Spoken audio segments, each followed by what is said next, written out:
Hello, friends. Welcome again. This is Rahul Malhotra from V2V Network, Vision to Victory podcast. Today, we have got this young lady who is running something so great in the health and skincare industry. Welcome, Lisa. Thank you so much. I'm really happy to be here. Nice meeting you, Lisa. Nice I to thank meet you you. so much for your time. Thank you so much. Lisa is co-founder of Milo. All So Milo is all-in-one skincare for conscious consumers. okay. It is a system of 3 products that's designed to replace 20 different commonly used personal care items. Amazing. So it's full of active ingredients. There's 45 active ingredients across the 3 products, and they're all designed to support the 6 fundamentals of skin health. And the reason that we do it that way is because we believe that the beauty industry in general is responsible for a lot of overconsumption. Okay. There's a lot of marketing that makes people feel like they need more products than they do. There's a lot of misinformation and misunderstanding about what your skin really needs.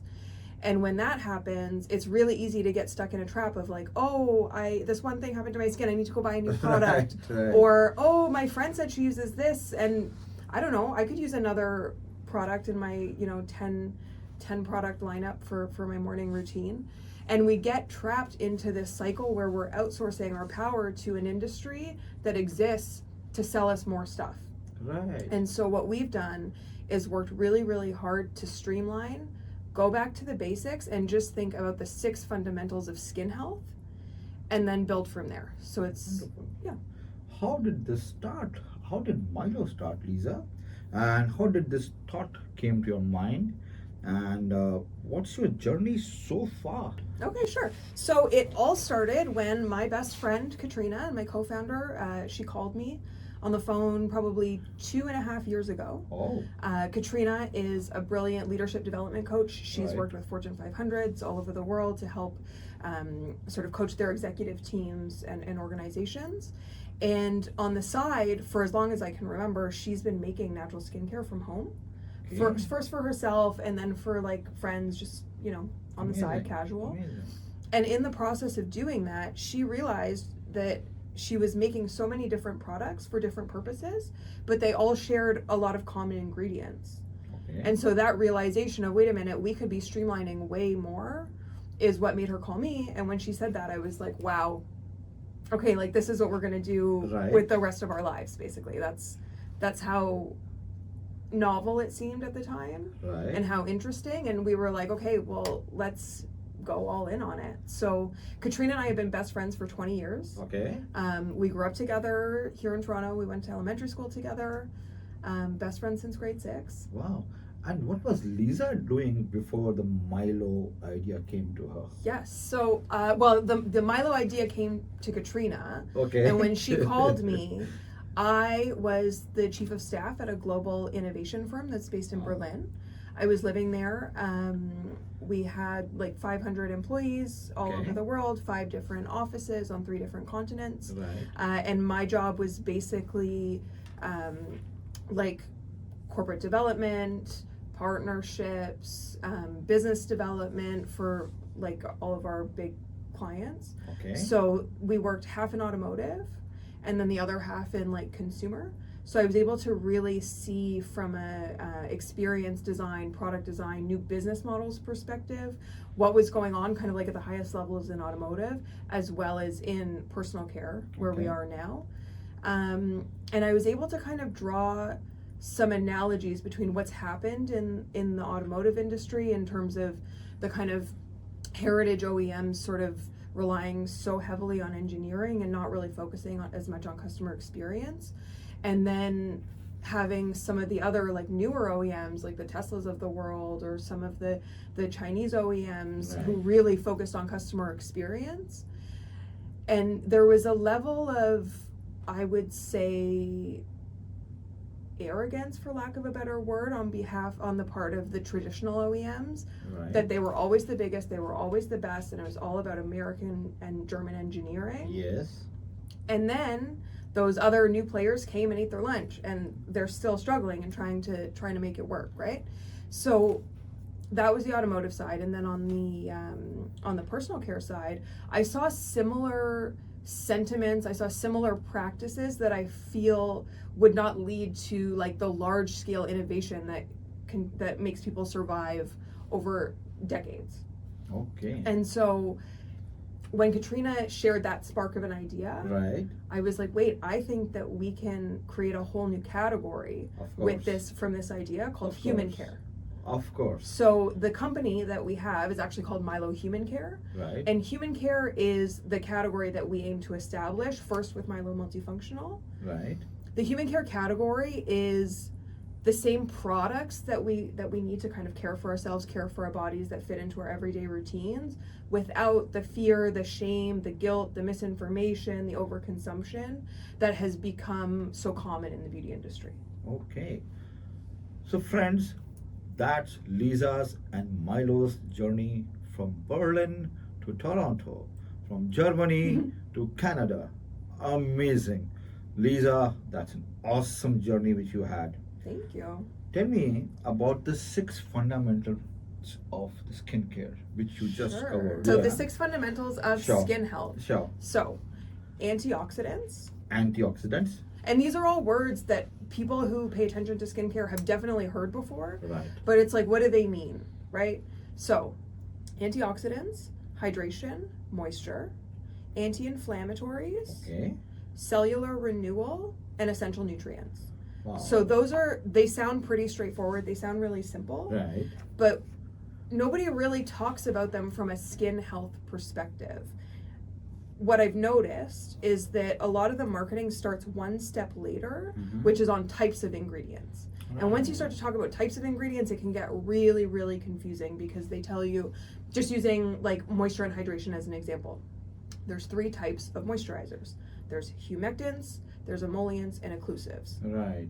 What does that mean to the average consumer, Mhm. right? What is, like, we're not all skin scientists. Of course. Those types of products or types of ingredients have different properties that serve skin health in various ways. Right. So we kind of just decided to ignore all of that. We worked with an R&D advisor Okay. who's a former colleague of mine, brilliant woman named Lucille, who does, she's got a PhD in skin science. Right. And she helped us as a third party when working with our manufacturer who does formulation as a service. So Lucille was able to help us sort of start from the basics, explain the fundamentals of skin health in terms of like how we can use those as the foundation to design 3 different products. And then we were able to work with the manufacturer and Lucille over 3 rounds and 2 years of product development to arrive where we have here, Okay. where we've got our Milo Everything Oil, which covers moisture and essential nutrients of those 6 factors. We've got our hydrating tonic, which covers antioxidants and hydration. And then our activating powder covers cellular renewal and anti-inflammatories. So Okay. each of the products in and of themselves are sort of mostly taking care of 2 of the factors, but every single product has ingredients that cater to all 6 of the health factors. So all of that sounds like confusing numbers just sort of being thrown around, but it's a Right. really good example of starting out complex to make Okay. it simple for the consumer, Understood. right? Understood. Because in these 45 active ingredients that are across the 3 products, what a consumer typically has to face is figuring out which of those ingredients they might like the best, or figure out what skin problem they have and what typical like ingredients or products serve that. And then they need to go and do all of this fact finding and, Sure. and shopping on their Sure. own.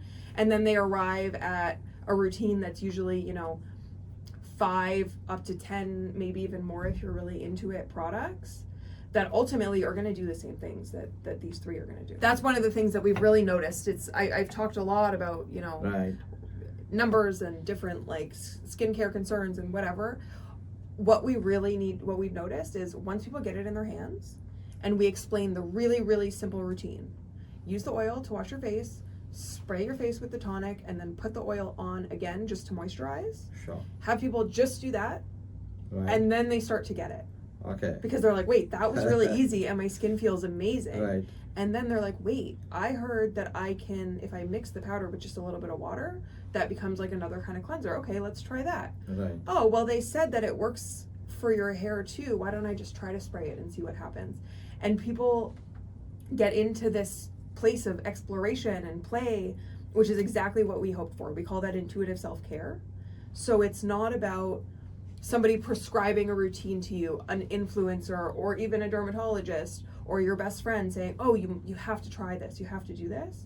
It's about, okay, here's 3 products, they all take care of the fundamentals of skin health. Play with them and The 6 see fundamentals. exactly. And you play with them and you see how it feels for you. Wonderful. Fred, obviously, how are you going to distribute in the marketplace?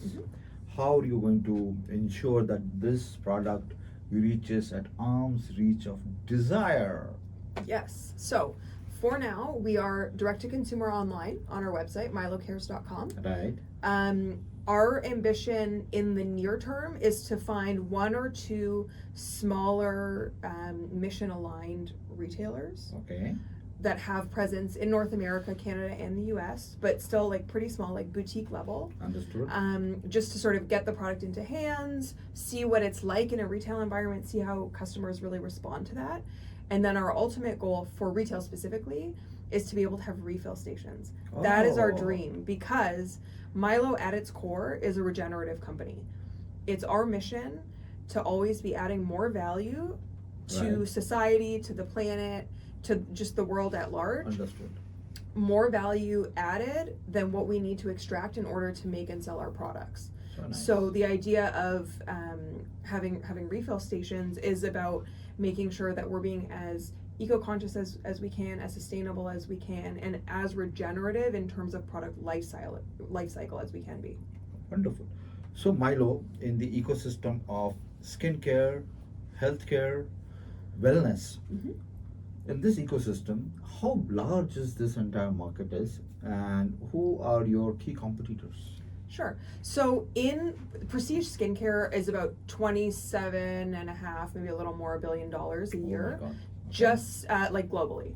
So that's where we play today. And it's growing. It's and growing. it's always growing. Yeah. Beauty is like one of those categories Of that's course, kind of of always course. growing. Prestige Yes. is growing the fastest. Right. That's the reason that we chose to start out in prestige, is because that consumer is open to new ideas, they've got money to spend, and they like to spend it on skincare. Our hope is that once we get them in the doors, they start to see, oh, maybe I don't need to consume so much, and maybe have like a different conversation. But we know that that customer is the one that we should be starting with. Understood. So Lisa, from here, how does your journey go forward? One. And second, how are you using AI, the buzzword, the tech, to ensure that you have that growth digitally, offline, online, and you are there where the AI and the digital world is as well? For sure. So the goal of Milo in general is to be a vertically integrated company, as vertically integrated as we can possibly be. I already mentioned that we're working to establish human care as a category, Of course. right? So that category to us starts in skincare because that's what we know, that's what we're passionate about right now, and that's where we think is really good proving ground for the rest of the wellness market. Right. But we think that based on the way that people consume wellness products and experiences, there's room for some of the human care messaging in those avenues as well.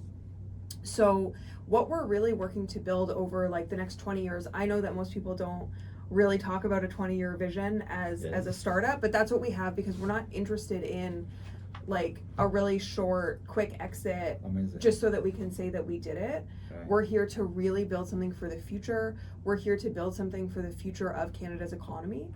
That's part of where being vertically integrated becomes really important to us, because it's not only about creating a sexy brand that people want to buy and making it as big as we can just for the founders and for our shareholders. In terms of also our future vision, something I want to mention is that 3% of our top line revenue goes to regenerative causes. Okay. That's something that's baked into our business model from the beginning. And it's basically our goal as a for-profit company to get as big as we can so that 3% can be as big as possible, and we can continue to add value to the community that we serve. Understood. And then I would love to answer your tech question. Please. So when it comes to tech, I mean, we're not the type of company that wants to just do AI because everybody's doing it or because it's sexy or whatever. So we're being very mindful of that because there's also a lot of environmental factors to Right. consider when it comes to how we're leveraging technology, Sure. right? It really needs to be for a purpose. So the first thing that we would like to do from a technology standpoint is to build our human care LLM. Okay. So you could think of that as like a closed ChatGPT, so not ChatGPT, not built on ChatGPT, our own proprietary LLM that's trained only on 100% verified, peer-reviewed, validated science. So that'll start with the 6 fundamentals of skin health, but we also would like to start to build that model over time to be able to have a different kind of consumer advice or like consumer guidance discussion. Sure. And those types of discussions are around reducing overconsumption, thinking regeneratively in terms of how we consume and how we purchase. It's about considering whether we really do need that product, even if it's Milo. Like if you come to the LLM and you Right. say, what skincare products do I need? Right. The first answer is going to be, why do you think you need skincare products? Okay. Okay, that's Did you run out? intelligent. Did you see a trend that you feel like you have to hop on? Like, let's really dig into it and talk about that. And if it results in a purchase for Milo, then that's great. If it results in no purchase at all, that's even better because then somebody didn't consume something that they didn't need to consume. Of course. So, Milo, all-in-one skill care for conscious consumers, and it's multifunctional. Lisa, the co-founder of Milo. I have one last question. Sure. And you can be as elaborative as you want. The Okay. question is, what's the mission statement and the vision statement? Okay, mission Mhm. and the vision statement for Milo. Sure.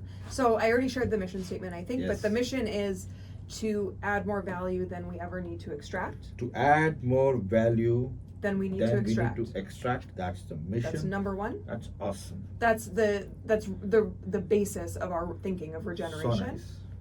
nice. Our vision is to be a vertically integrated house of brands. A vertically integrated house of brands. That's the vision of Milo. Lisa. Yes, that's Very right. nice. So, Lisa, anything for our viewers in the healthcare industry, for the skincare industry? Would you like to give any advice to our viewers and our audience? I mean, I think what I would say, in a way, I'm here to sell skincare too, right? But before you buy your next like skincare item, think about why you're buying it and really ask yourself whether you need it. That's Do it. that once, and then you'll probably notice that you continue to do that over time. And hopefully that results in a little more discernment in terms of what we're buying because we need it versus what we're buying because somebody else told us that we needed it. That's a very good advice. That's very good advice. Lisa, all the best for your venture. Thank you so much. I think you are bringing so much value in the skincare, in the wellness, in the healthcare industry. You are completely revolutionizing the way we see this industry with this amazing products and the way you have amazing clarity about the vision of Milo. I wish you good luck and all the best. Thank you so much for your time. Thank you so much.